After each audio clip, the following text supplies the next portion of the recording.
Good morning, everybody. How is everyone? We're glad that you're here. It's good to see you. We're ready if you want to be turning to the book of Ecclesiastes, chapter 2, verse 18 is where we'll get started this morning. We're glad to be back from vacation. We've got an overload of Graceland. So beware, my wife has many pictures. And if you don't have a couple hours to look at all of them, you might want to run from her. But we had a big time. It's the only time though, you wash your clothes and sometimes they shrink. And sometimes they shrink over time. It's the only time I've known of that I've been able to put on something in the morning and by the end of the day it had shrunk. So I don't know what that's all about. But we had a big time. We did not experience the hurricane. Thank goodness it was on down. We got the wind, and we got 25, 30-mile-an-hour wind for 2 days straight. And it's interesting. You wake up 3 o'clock in the morning and you think, ooh, Suzanne would wake up and say, is that raining? And I said, no, that's wind. And it was something else. But got to spend a lot of time with Graceland. So that was the main draw. But I did see a shark, and I did see some dolphins, and I did see jellyfish, and I saw one little bitty fish and some crabs, and we went out spotlighting crabs one night. Yes, and you're not supposed to do that this time of year. I know that now. but we went out and found a big blue crab, huge blue crab. So we kind of had a successful night. And so, but we're glad to be back. I will say this. You live and learn and you grow smarter by experience sometimes. We decided to leave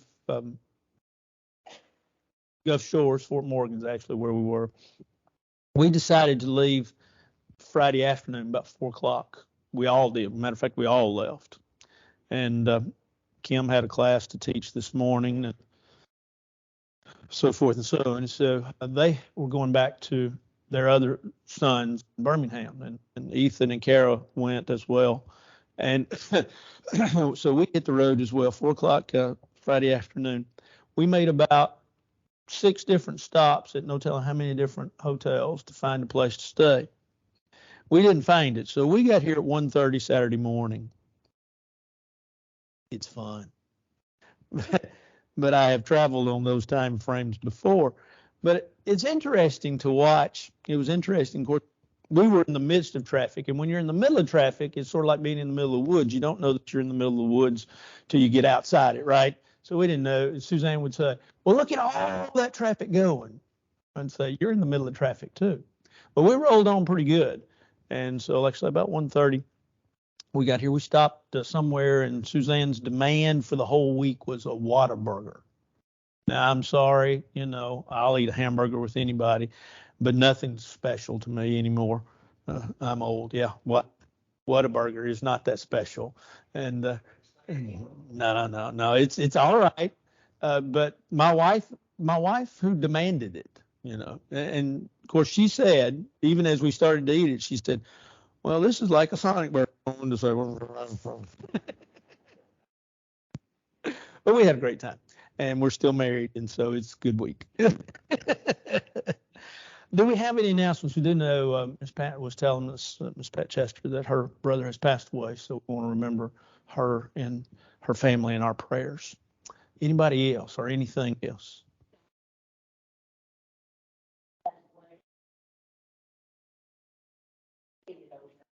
Okay. Yeah.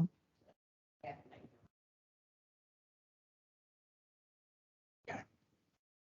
Anybody or anything else? All right. Well, we're ready for Ecclesiastes 2, verse 18.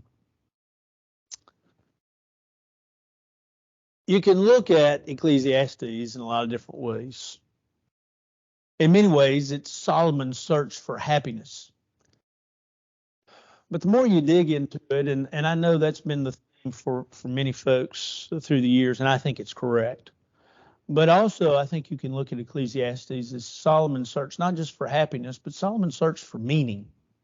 What is life? What does life mean? Why am I here?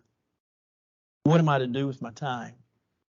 And is everything that I do really futile? And Solomon, I think, when he writes this book, is old. He's been through life. He's experienced it all. Blessed with wisdom by God, because remember when God asked him what he wanted, he asked for wisdom and he got it. But he was also wise in that he'd had many people come talk to him. And when you talk to people, you learn something, don't you? We went to church last Sunday in Gulf Shores, and as we walked out, we found some people, a couple from Jackson, Tennessee. Now, you got to understand, if you don't know geography with regards to West Tennessee, where the Gotts and, of course, my kids are, Chester County or Henderson is not but 25 miles or so from Jackson. We found a couple from Jackson that knew Freed Hardeman real well. And of course, that side of the family, that's all they are is Freed Hardeman. Of course, Suzanne and I, alumni, and love Freed Hardeman. But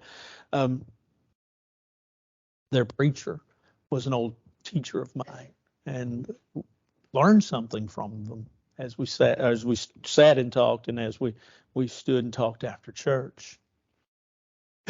You learn something from people, and Solomon learned, I think, a lot from people as well, not just the wisdom that God blessed him with, but he's searching for meaning.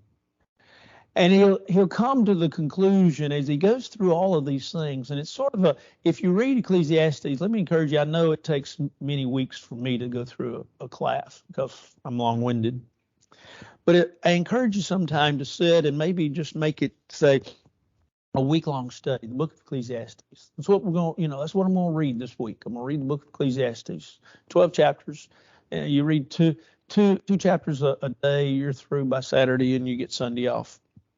And when you do like that, or you think about that and do that study, you come to the understanding that Solomon realizes really what life's all about. But he keeps repeating. He goes through these experiences. He says, it's vanity. It's futile. It's useless. I don't really think that Solomon was fatalistic in his thinking. I don't think that Solomon was an individual that felt like, well, this is just worthless and life's worthless. But I think he came to the understanding that, I'm putting so much into this, and really in a scale of what's important, and I'm not ruining the end for you because I know you've studied Ecclesiastes many times before. He comes to the conclusion God's important and everything else ranks far under that. And so he lives life really as an experiment, and his experiment continues, and he takes a look at wealth here beginning in verse 18. And he really becomes disgusted with it. Now go back to the book of 2 Chronicles and read about, First Chronicles as well, and read Solomon's wealth. I was just reading it this past week in personal time for myself, and you're astounded, or I'm astounded, if you will, at the amount of wealth that he was able to accumulate. And so he has wealth, and yet as he looks at it, he says, "Then I hated all my labor in which I had toiled under the sun, because I must leave it to the man who will come after me, and who knows whether he will be wise or fool. Yet will rule over all my labor in which I toiled, and which I have shown myself wise under the sun." This also is vanity. He couldn't take his money with him. Now, I have stories. I've got 2 or 3 I'll share with you.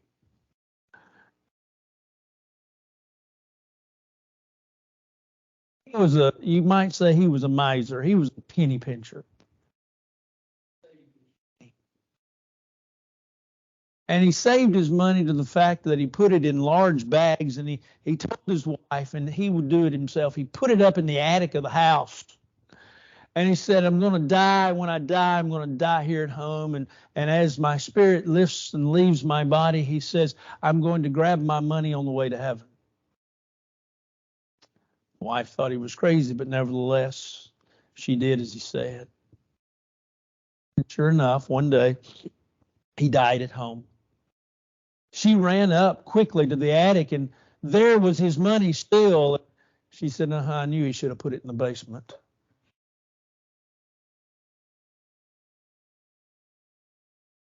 We think of money, though, we think it's a necessary evil, right?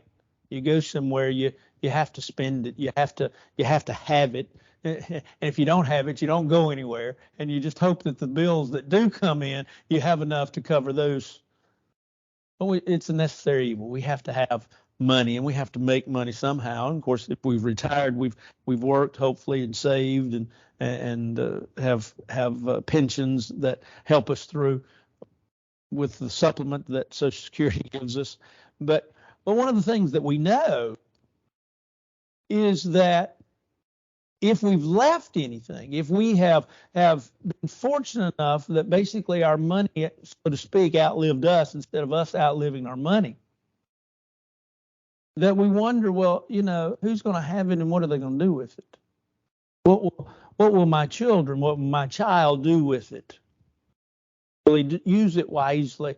And is it really all that important that I really try to have some, to outlive, if you will, for my money to outlive me? Solomon says, I don't know. He says, I just think that he won't care. That whoever has it, that he won't care what I've done with it. He won't care how I've tried to manage and handle it. He won't care. He'll spend it. And he'll spend it the way he wants to spend it. You've heard the story.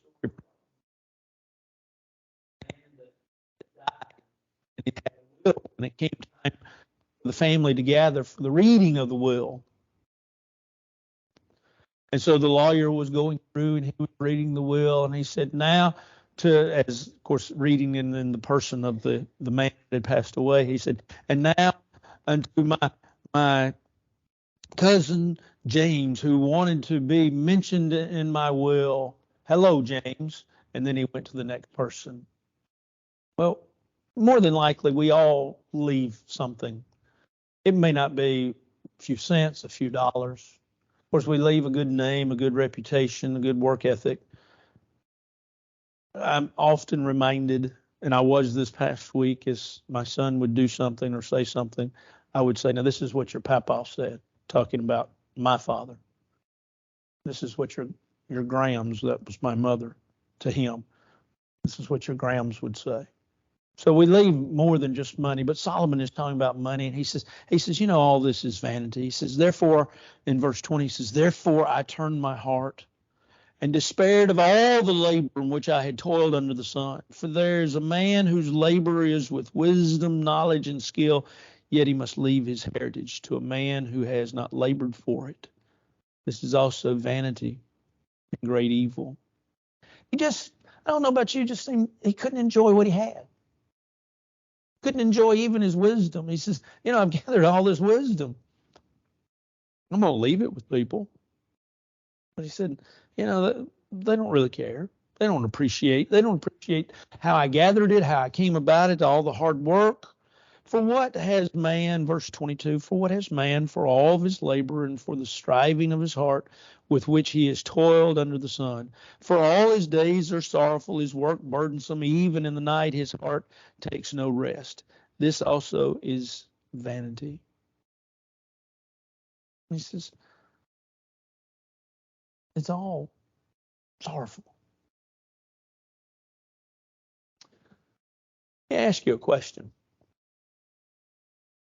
When you think about your life, you think about, say, this past week, past month, and past year, what sticks out in your mind about your life? The events of your life, what you did, what happened What took place? We tend to forget the times we smiled, the times we laughed, the times that we really enjoyed ourselves. And the minuscule amount of time that was spent in sorrow and suffering and heartache and hurt in comparison is what we really remember. I'll give you just a quick thought.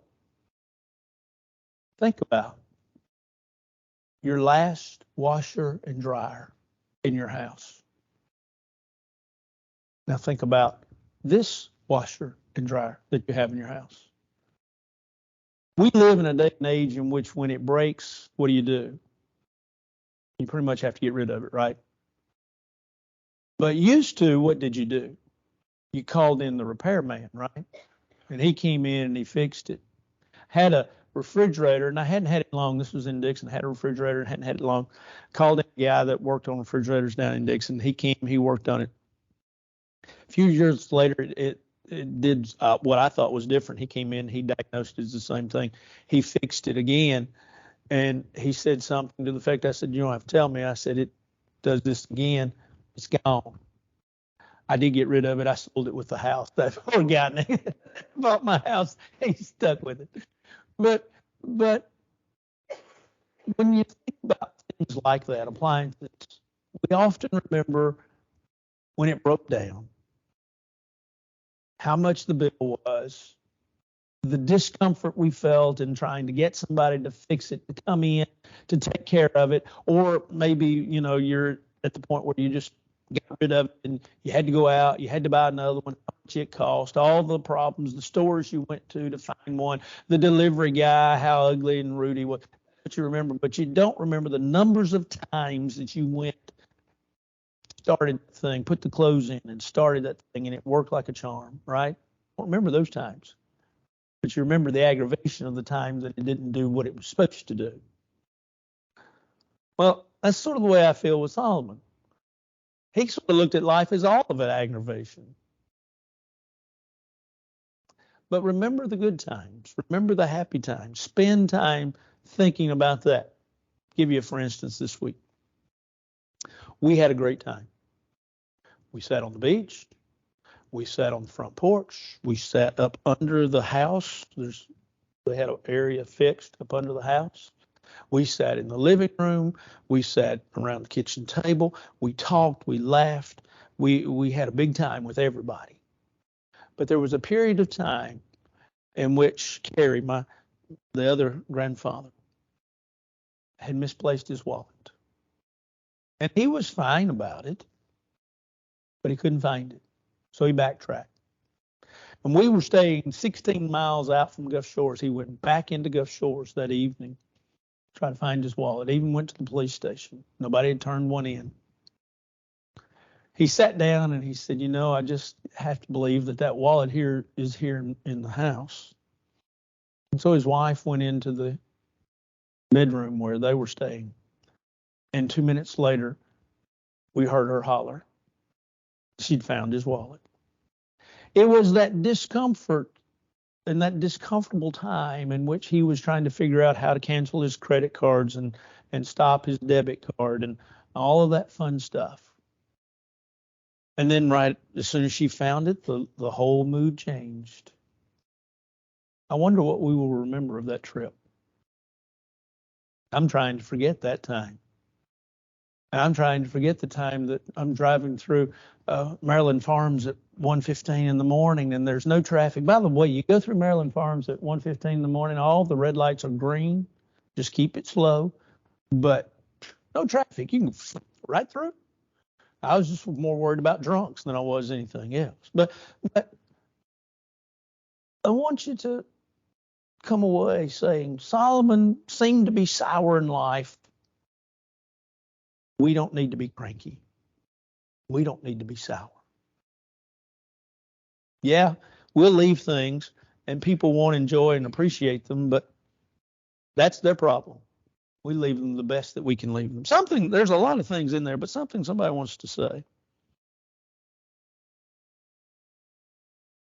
Well, he sort of turns a little corner in verse 24, and he accepts life, and he thanks God for things, and we should all thank God for everything we have. He says, nothing's better for a man than he should eat and drink, and his soul should enjoy good in his labor. In other words, enjoy life.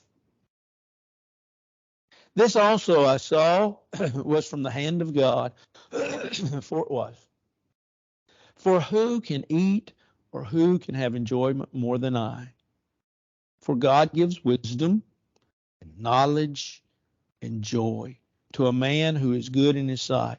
But to the sinner he gives the work of gathering and collecting, that he may give to him who is good before God. This is also is vanity and grasping for the wind. Enjoy your blessings. Think about what he says in verse 26. God gives. There's three things he says God gives. God gives wisdom, God gives knowledge, and God gives joy. Wisdom is vital. Wisdom is the application of knowledge. Knowledge is the gathering of facts. We're going to talk a little bit about knowledge this morning in the sermon. Joy is the feelings that you have that come as a result of things of life. Not just possessions and things, but where you are and who you're with and where you're headed. And he says, these are gifts from God. Wisdom, knowledge, and joy. But the sinner, he says, he doesn't have too much. But then he says, basically in the last part of this, verse 26, seek to please God. Seek to do what God would have you to do. Because he says, really in life, this is just simply, it's all vanity. It's worthless. It's grasping for the wind. We're seeking for stuff, but we're not getting it. Why? Because it doesn't last. Anything else in chapter 2?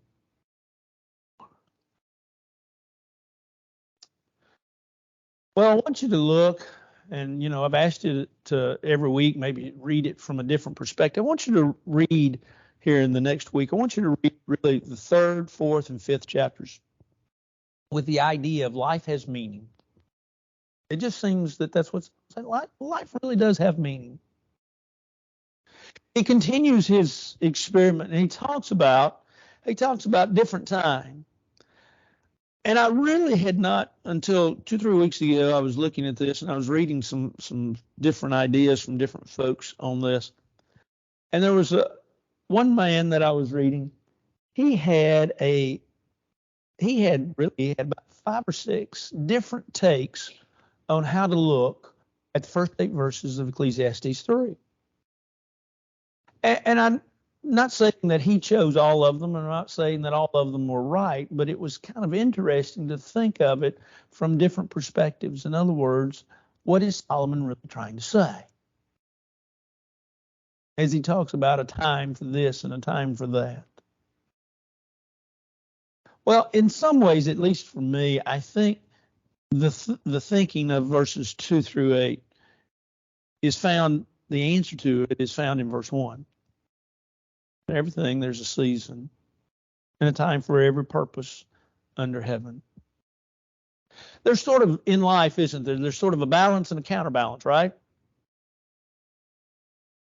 Think about it. There's sort of the old saying, the yin and the yang, the positive and the negative. Things are bad, things are good. Things work out. Things don't work out. And Solomon sort of hits all of that, doesn't he? There's a time and there's a purpose for everything. And seemingly, think about it in many ways, but think about it. If life is bad right now, it's going to get better. If you're working really hard right now, it's going to ease up. If you're spending time doing whatever it is you're doing, think about the opposite is going to eventually come around and take place. And in so many ways, that's what I think Solomon is saying. Let's just run through it just to remind us. But one of the things I think we can look at and say is, well, ultimately, God's in control. and he's in control of time. He talks about, let's read it, beginning in verse 2, time to be born, a time to die, a time to plant, a time to pluck what is planted, a time to kill, and a time to heal, a time to break down, a time to build up, time to weep, and a time to laugh, time to mourn, and a time to dance, a time to cast away stones, and a time to to gather stones, a time to embrace, and a time to refrain from embracing, a time to gain, and a time to lose, a time to keep, and a time to throw away, a time to tear, and a time to sow, a time to keep silence, and a time to speak, a time to love, and a time to hate, a time of war, and a time of peace. That's a pretty good list, isn't it? It's time. Have you ever gone back and looked at how you spent the last week time-wise? You know, I have one of those. Back when we moved here, I had to update my phone. I had to get a new phone. My other phone was dying. And so I got one, and it's one of these newfangled things, and keep up with what I do. And I don't do it on purpose. I mean, it tells me like at the end of the week, well, like today, I'll get a report on how long I was here in this building, how long I was home, how long I was on the road traveling because I hit the towers. I don't like that. I don't need that. I don't need somebody to tell me where I've been, because where I've been is where I've been. But you know, it'll tell me you've been to these restaurants. None of your business where I've been. But that's just the life we live in today. There's a time. There's a time for everything. There's a time for everything. And that's really good that there's a time for everything, right? In many ways, we look at life. Life will work its way out. What's important is how we spend our time. And so time management, I'm sure Jerry Barber, when he was here, he talked a lot about that because that's one of his big things. Understand that nobody manages time like Jerry Barber.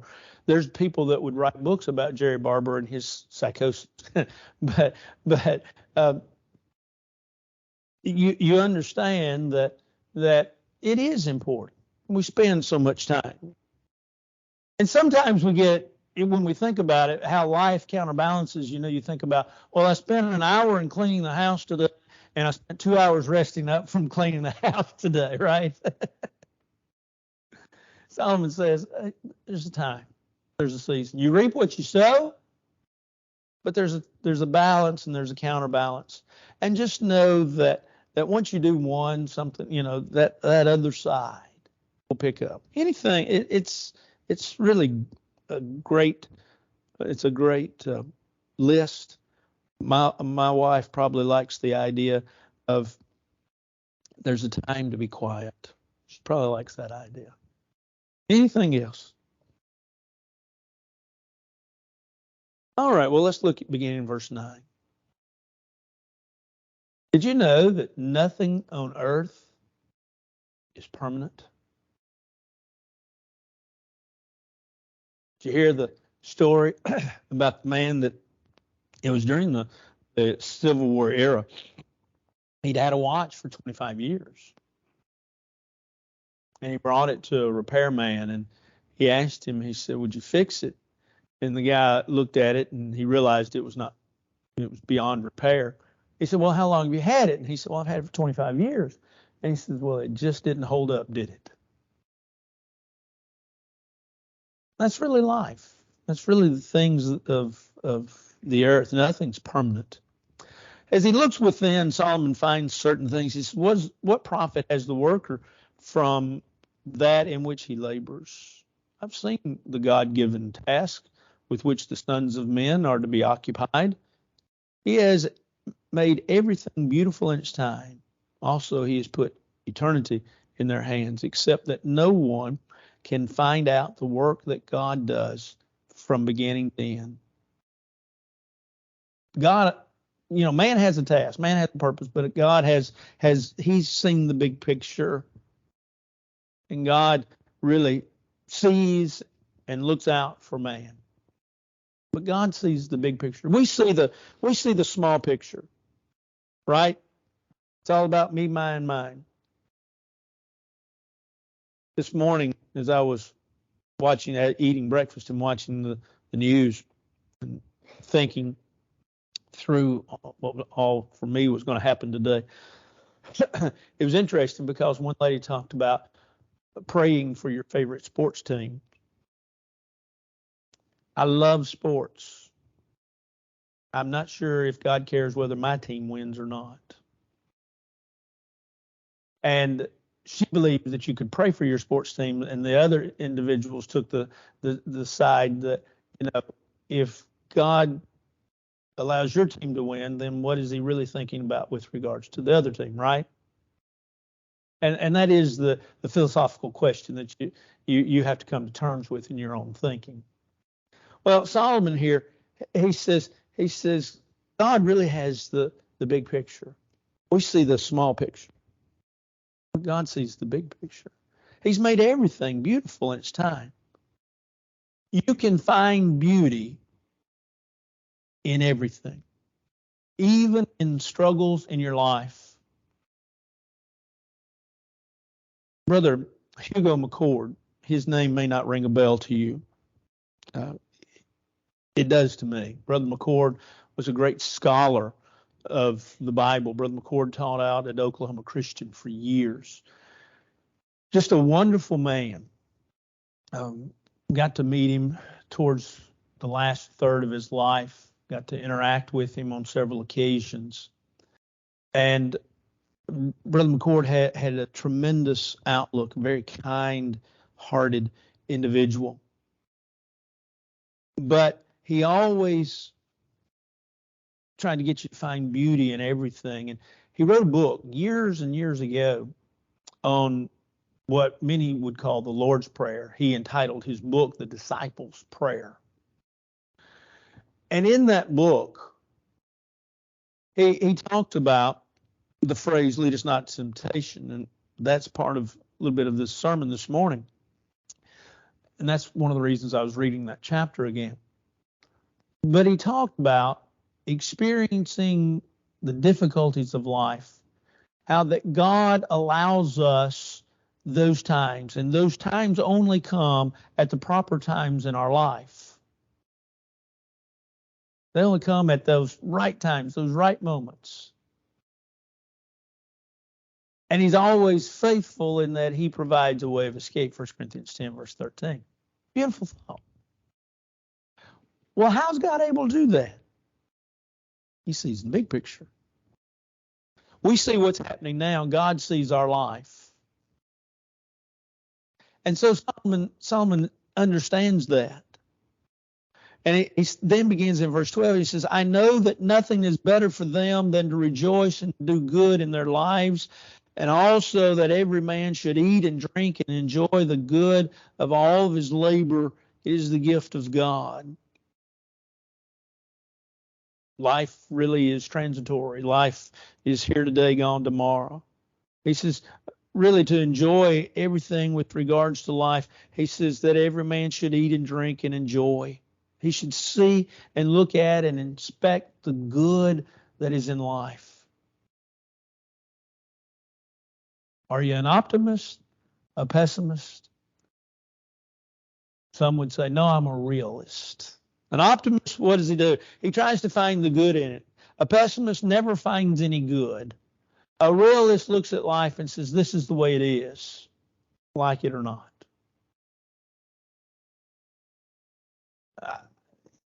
What are you? Well, I try to be optimistic in everything, even in the tough times. But sometimes it's hard to be optimistic, isn't it? Because we don't see, and we can't see, and we can't look beyond. And so Solomon says, look, he says, you need to understand that life really, it's fleeting, it's transitory, but he says, enjoy it. Why? Look at the last part of verse 13. It is the gift of God. what you have, what's going on in your life is the gift of God. And he says, I know that whatever God does, it shall be forever. Nothing can be added to it and nothing taken from it. God does it, that men should fear before him. That which is has already been, and what is to be has already been. And God requires an account of what is past. It's interesting. Enjoy life, Solomon says. Now, think about it. We look at it from the standpoint, yeah, Solomon's able to say that because he had all these riches and he had all this wisdom. He had all of these servants. He had all of these people working for him. But go back to chapter 1 and chapter 2, see, and really go forward in the book of Ecclesiastes and see that Solomon kept saying, well, all this is vanity. It's vexation of spirit. Everything in life is just, it's worthless. It's useless. It's futile. But now he comes to a point. He says, but it's a blessing of God. It's a gift from God. And so he says, enjoy your life. Enjoy what God has given you. And it's interesting because really beginning in verse 15 and going through verse 22, really through the end of the chapter, and here's what he's going to talk about. He's going to talk about the headlight at the other end of the tunnel that you're living in life. It's called death. The train that's coming, that's about to hit you. And that's what he's going to be talking about in the rest of this chapter. He's going to be talking about death. Look ahead. Death's coming. Well, Solomon was just a rosy type person. No. Solomon, maybe in many ways, was more of a realist. But notice what he says right at the last of verse 15.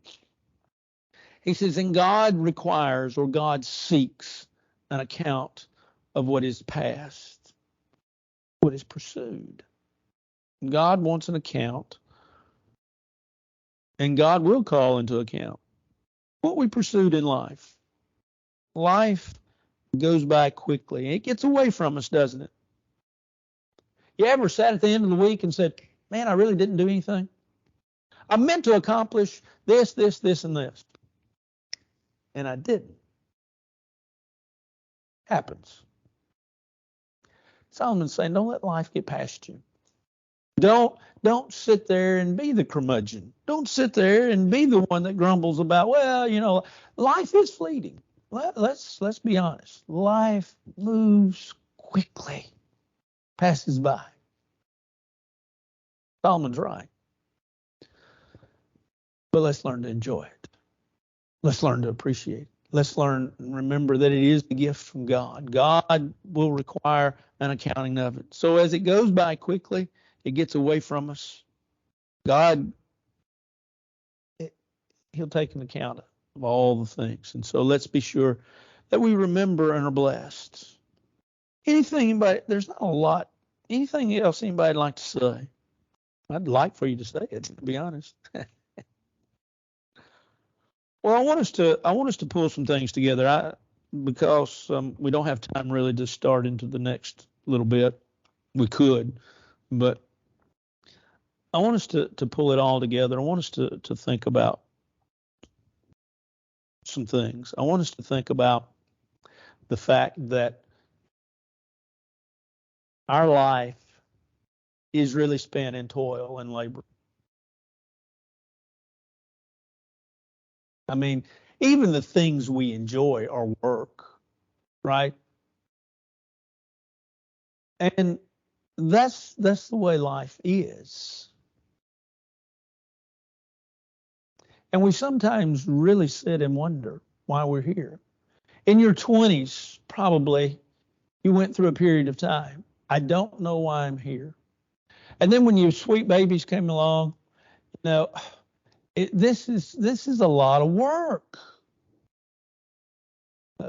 Graceland with her cystic fibrosis has to take medicine even before she eats. Has to take medicine.